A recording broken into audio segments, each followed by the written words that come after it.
Salut à tous et bienvenue sur AliExpress, votre testeur de produits d'origine chinoise pour le test de l'aspirateur robot Minsu NV01.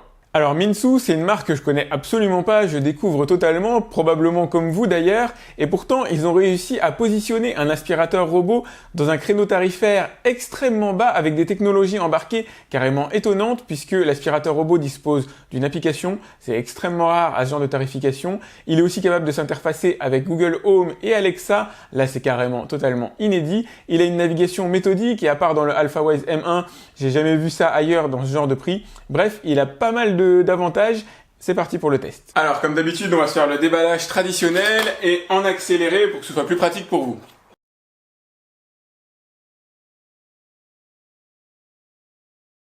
C'est probablement le package le plus complet que j'ai vu avec le ProSonic 790T. Donc bien sûr, il y a l'aspirateur robot là-bas qui était super bien emballé, aucun problème. La base de chargement pour le chargement automatique, une télécommande pour le pilotage du robot, une prise électrique française, ça c'est quand même plutôt cool.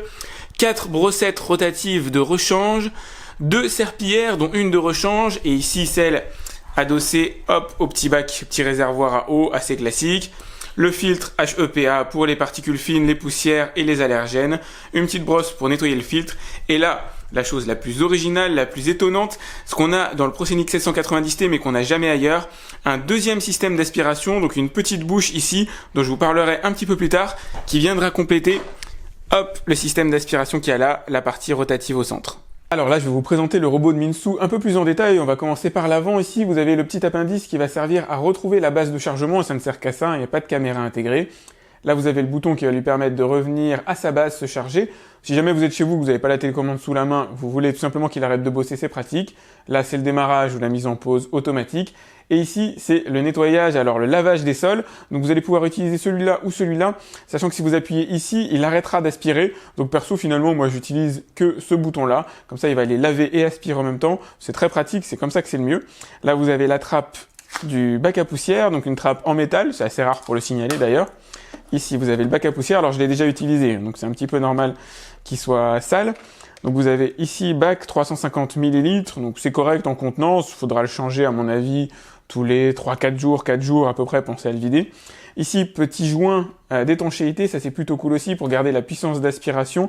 C'est plutôt des bonnes choses, ça a été bien conçu. On a un filtre HEPA ici avec un filtre de rechange à l'intérieur de la boîte, donc du package global. Et pour le vider, je vous montrerai ça, attendez, j'ai peur de vider les poussières en même temps. Hop, ça se passe comme ceci. Donc bah voilà, il suffit d'aller mettre dans la poubelle. Alors sur la face avant, vous avez des détecteurs à ultrasons, ce qui est assez original, il devrait permettre de détecter les bords, les murs, etc., tous les différents obstacles, et pas de petits bumpers qui permettent au robot de changer de trajectoire si jamais malheureusement il venait à se cogner dedans, donc je suis assez curieux de voir comment il réagit. Ici on a une petite bandette en caoutchouc, pour si jamais il se cogne, ne pas endommager les meubles. C'est un concept assez original, on va voir ce que ça donne. Alors la partie inférieure c'est souvent la plus intéressante, c'est là où il y a toutes les technologies de nettoyage, donc vous avez ici les capteurs de vide, donc je ferai un petit test aussi, vérifier qu'ils ne tombent pas dans les escaliers. Pour le coup, moi je les serrais sur mon bureau.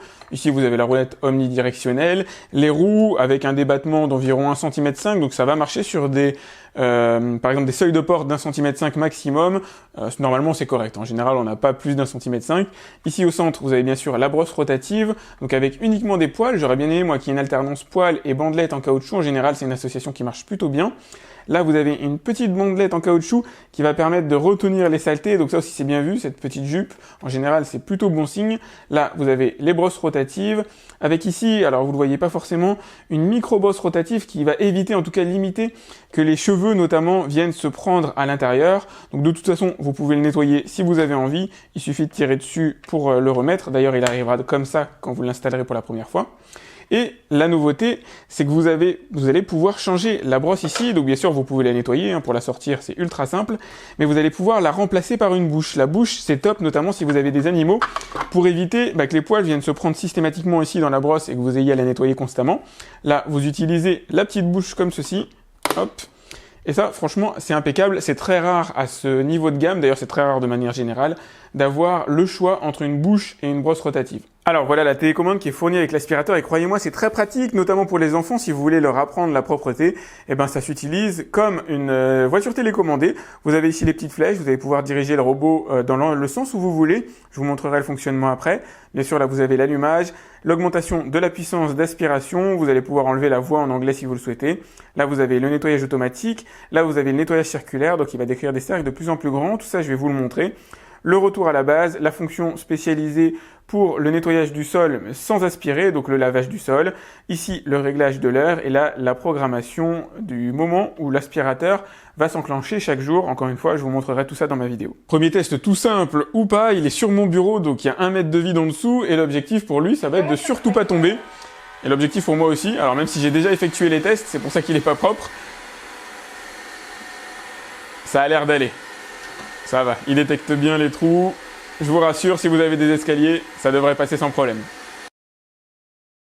Alors là, je vais mettre le Minsu NV01 en mode nettoyage automatique. L'objectif, ça va être de voir de quelle manière il se déplace à l'intérieur de la pièce, de quelle manière il appréhende les différents obstacles qu'il va rencontrer. Alors pour les câbles et les chaussettes, par exemple, pas de miracle. J'en ai pas mis sur le sol parce que je sais qu'il va se prendre les pieds dedans, les avaler et se bloquer. Donc heureusement, il y a des sécurités pour ça. Il va se bloquer et arrêter de travailler et donc ne pas altérer les pièces mécaniques. Ça, c'est le côté plutôt cool. Là, j'en ai pas mis parce que je sais très bien qu'il n'est pas en mesure de les détecter et de ne pas les avaler. Il faut toujours avoir un sol relativement clean. J'ai mis quelques obstacles et on va surtout voir comment il gère la partie nettoyage et son repérage dans l'espace. Donc là, je le lance avec la télécommande pour le coup en nettoyage automatique. Et vous allez voir qu'il est méthodique. Il va commencer à la perpendiculaire par rapport à l'endroit où vous avez placé le dock de chargement. Donc là, je lui ai mis une petite figurine pas de patrouille juste devant lui. Visiblement, il l'a quand même détecté, mais il va essayer de l'éjecter parce qu'elle passe pas en dessous de lui, donc c'est pas un problème. Il va la pousser et continuer sa routine de nettoyage méthodique. Je vais vous mettre la vidéo en accéléré, ce sera un peu plus sympathique pour vous.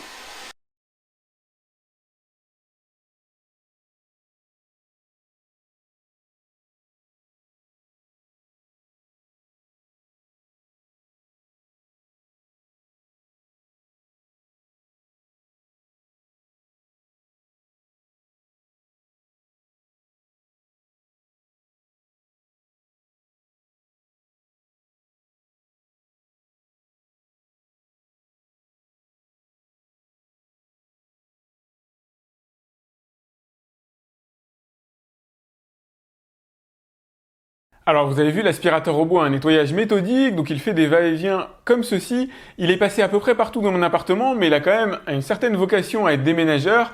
Vous l'avez vu aussi, il a tendance par exemple avec la table du salon à pas la voir, la table basse, et à la pousser de temps en temps, donc ça c'est pas terrible. Il y a pas mal d'objets qu'il ne parvient pas à détecter. Il n'est pas champion du monde pour ce qui est de longer les murs, mais il arrive quand même à se caler correctement, alors sur des murs, de vrais murs. Dès lors que vous avez un espacement par exemple entre un meuble et le sol, il va avoir plus de mal. Je pense qu'il aurait gagné à avoir un petit bumper pour détecter les obstacles un peu plus facilement. Ça aurait évité qu'il essaie de les pousser tout simplement. Ça, c'est pas un bon point pour lui, c'est clair. Maintenant, pour le reste, l'important, c'est qu'il ait bien nettoyé la pièce de manière méthodique et surtout qu'il longe les bordures. Moi, c'est ce que je lui demande, c'est ce qui est le plus important parce qu'un aspirateur robot qui nettoie pas les plaintes, très sincèrement, ne l'achetez pas du tout. Alors il y a une application qui est livrée avec l'aspirateur robot en plus de la télécommande, donc ça c'est plutôt cool, il va falloir vous enregistrer. Heureusement on peut mettre une adresse mail en plus d'un téléphone, donc moi je vais plutôt utiliser mon adresse mail, j'ai pas particulièrement envie qu'ils aient mon numéro de téléphone. Alors ce qui est cool c'est que l'obtention du code fonctionne bien, j'ai déjà testé des aspirateurs robots, c'était beaucoup plus difficile. On va faire ajouter un dispositif, autoriser WeBack, je vais mettre le QR code. Donc le QR code se trouve pile à cet endroit-là, là où il y a mon doigt, à côté du bouton d'allumage. Et là, il va me connecter à mon réseau Wi-Fi, donc il faut que ce soit un réseau 2,4 GHz. À ce stade-là, il faut appuyer sur le bouton Play pendant 3 à 5 secondes. Alors il faut pas qu'il soit sur la base pour que ça fonctionne. Donc une fois que c'est fait, il est en mode config, donc sur le smartphone, il va suffire normalement de le connecter avec ici mode rapide.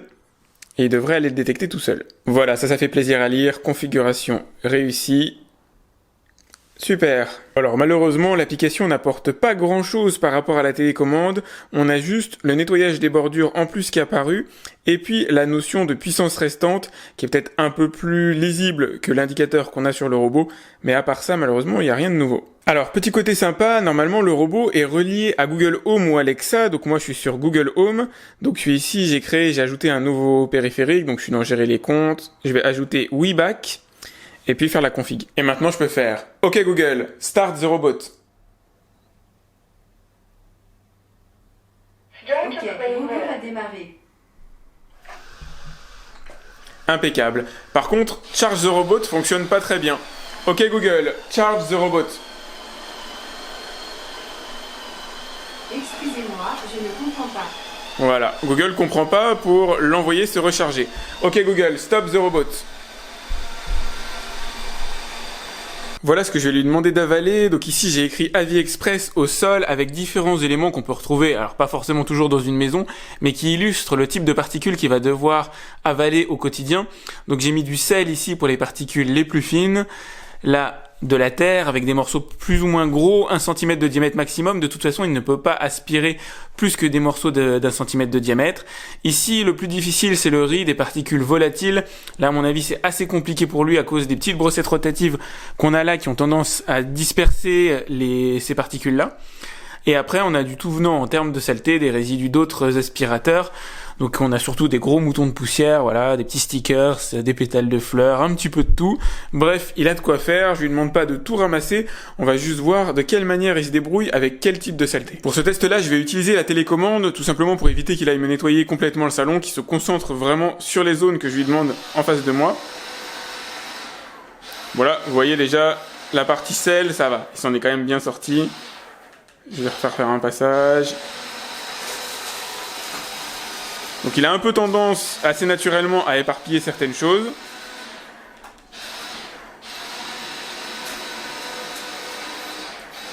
Notamment le riz, comme prévu.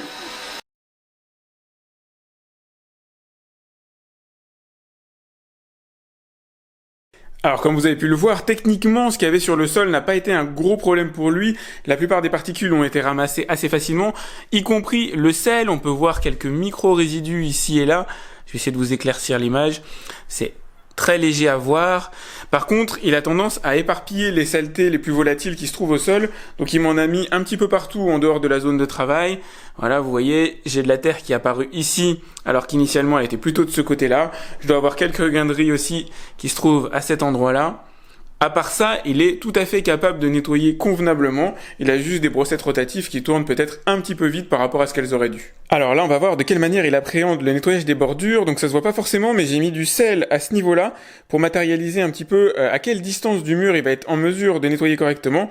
Là, vous pouvez voir d'ailleurs, on commence à voir apparaître au centre de l'application le diagramme de nettoyage. Donc je vais lui dire, hop, nettoyer les bordures. Et on va voir ce que ça donne.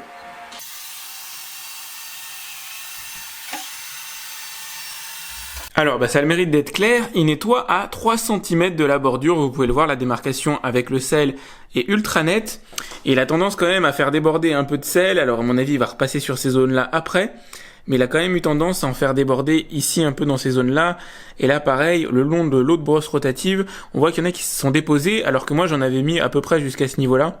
Donc ça, c'est du sel que moi j'avais pas mis à la base. Alors là, j'ai passé pas mal de saleté sur le tapis qu'il y a devant. Je vais essayer de vous les montrer en un peu plus gros plan. Il y a de quoi faire pour le robot et je vais utiliser la télécommande en mode spot cleaning pour faire un nettoyage circulaire autour des saletés. Alors il est allumé, donc il n'y a plus qu'à appuyer sur cette touche-là, spot cleaning, et il va se mettre à faire des cercles. Alors il galère quand même pas mal sur les saletés les plus fines qui sont déjà prises dans le tapis. En tout cas, la partie centrale, il a quand même plutôt bien détouré. Autour, là, il s'en sort pas si mal que ça.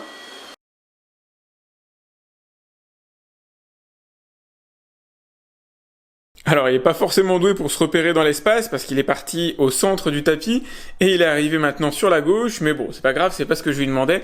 Pour le coup, je lui demandais de bien le nettoyer. Alors, toutes les particules les plus grosses, les moutons de poussière, les petites saletés, les miettes de gâteau, etc. sont partis. Mais reste quand même au centre un joli halo de particules fines qu'il n'a pas été en mesure de décrocher tout seul en tout cas. Je vais essayer de lui faire d'autres passages. Alors là, je le contrôle avec la télécommande, un petit peu comme on contrôlerait une voiture télécommandée. D'ailleurs, j'en profite pour dire que c'est vachement ludique pour les enfants. Si vous voulez les sensibiliser à la propreté, ils peuvent utiliser le robot comme voiture télécommandée. Donc je vais le faire passer plusieurs fois sur la même zone ici. Comme vous pouvez le voir, à force de passage, il s'en sort mieux, mais il n'a pas non plus tout enlevé. Il reste encore des petites granules, des petites particules, alors type sel à mon avis, qui restent incrustées dans le tapis. Mais globalement, allez, à plusieurs passages, il arrive quand même à décrocher la majeure partie de ce qui se trouvait à l'intérieur du tapis. Alors là, toujours avec la télécommande, je vais lui demander de retourner à sa base de chargement. Donc la base est là-bas, à côté de mon Roborock S50. On va voir en combien de temps il arrive à retrouver. Normalement, il est pas très loin, donc j'imagine que ça va aller assez vite. Alors c'est donc un aspirateur robot laveur de sol. Vous avez la serpillière qui est fournie avec et qui peut marcher de concert avec le système d'aspiration qu'on a ici. J'en profite pour dire que ça marche aussi avec les poils de chien. Là j'en ai enlevé pour que ça fasse pas trop dégueu à la caméra. Mais les poils de chien sont bien ramassés. Par contre elles ont tendance à se prendre dans la brosse. Si vous avez uniquement des surfaces dures chez vous, je vous conseille de prendre un aspirateur robot avec une bouche. Là ça tombe bien, on a le choix entre les deux. Ça aurait été peut-être plus adéquat de mettre uniquement la bouche pour éviter d'avoir à nettoyer la brosse rotative constamment. Donc à l'intérieur ici du réservoir de 100 ml, alors vous allez faire une bonne cinquantaine de mètres carrés, je vais faire le test, mais en général c'est ça.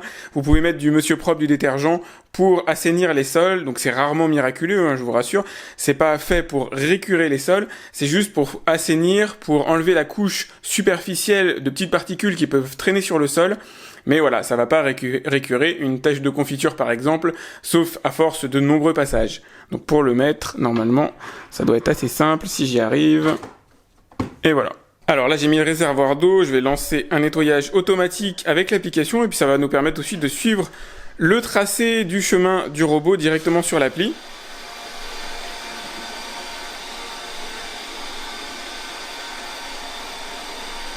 Alors vous voyez, on a bien la belle trace humide ici au centre. Il va nous faire de jolis va-et-vient si tout va bien. Peut-être je vais retirer la saleté qu'il a là. Hop.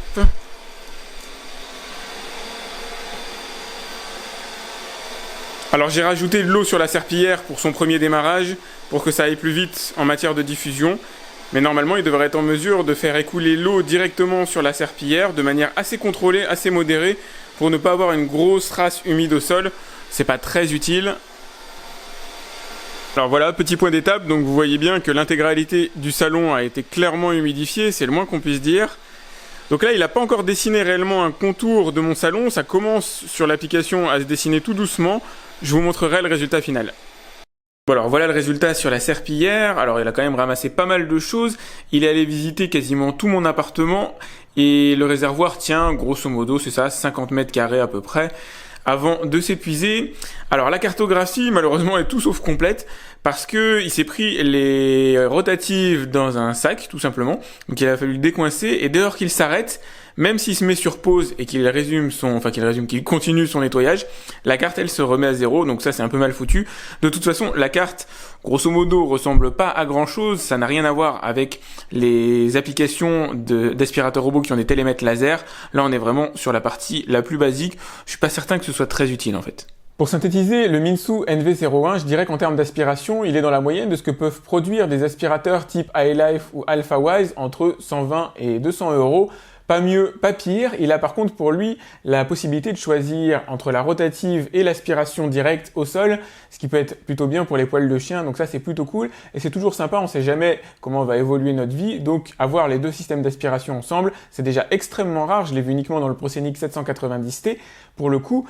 Donc c'est plutôt bien, en fait il fournit beaucoup de services supplémentaires comme la petite application qui n'est pas révolutionnaire mais ça a le mérite d'être là, l'interface avec Alexa ou avec Google, ça c'est plutôt cool aussi, c'est des choses qu'on n'a jamais dans ce genre de tarification. Il est bien conçu, il est assez beau, d'ailleurs la partie supérieure je vous l'ai pas dit mais en métal, ça c'est aussi relativement rare, en général on est sur du tout plastique, il a quand même pas mal d'avantages pour lui. En désavantage, je trouve que c'est surtout la gestion des obstacles qui est perfectible. Alors on a le même système de détection d'obstacles au final, on a à peu près le même niveau que les autres aspirateurs, à ceci près qu'il longe moins bien les murs et il est de moins près que certains autres concurrents qui peuvent raser ou en tout cas qui ont une rotative qui s'approche vraiment très très près des murs, des plaintes. Ça c'est vraiment dommage pour le coup. Et surtout il est un peu bourrin. Dans sa manière d'aborder les obstacles, malheureusement il est un peu bourrin, je trouve. Il a tendance à les pousser, à les pousser, à les pousser. Ça j'ai pas trop aimé. Par contre, comparaison avec les aspirateurs de même gamme, mis à part le AlphaWise, qui a une navigation méthodique comme lui, la plupart ont une navigation aléatoire, c'est-à-dire qu'ils se contentent de rebondir sur des obstacles, et voilà, en général, on ne peut pas savoir réellement si toute la pièce ou toute la maison a été bien nettoyée. Là, lui est plus méthodique, c'est pas totalement parfait, mais il y a quand même un effort qui a été fait à ce niveau-là qui est assez palpable, je trouve. En termes de nettoyage de sol, il est dans la moyenne des autres. Il est ni pire ni meilleur, ça fonctionne correctement. C'est un petit palliatif ou une petite aide supplémentaire à ce que vous allez faire à la main, mais ça ne remplace pas un nettoyage à main, évidemment. Aucun robot n'est en mesure de le faire. Donc si il vous plaît, je vous ai mis le lien dans la description de cette vidéo. N'hésitez pas à mettre un like, c'est important pour moi, à partager la vidéo, c'est très important aussi, à vous abonner, j'ai encore d'autres aspirateurs robots en test à venir. Et moi je vous dis à très vite pour un autre test de produits d'origine chinoise sur AviExpress. Salut!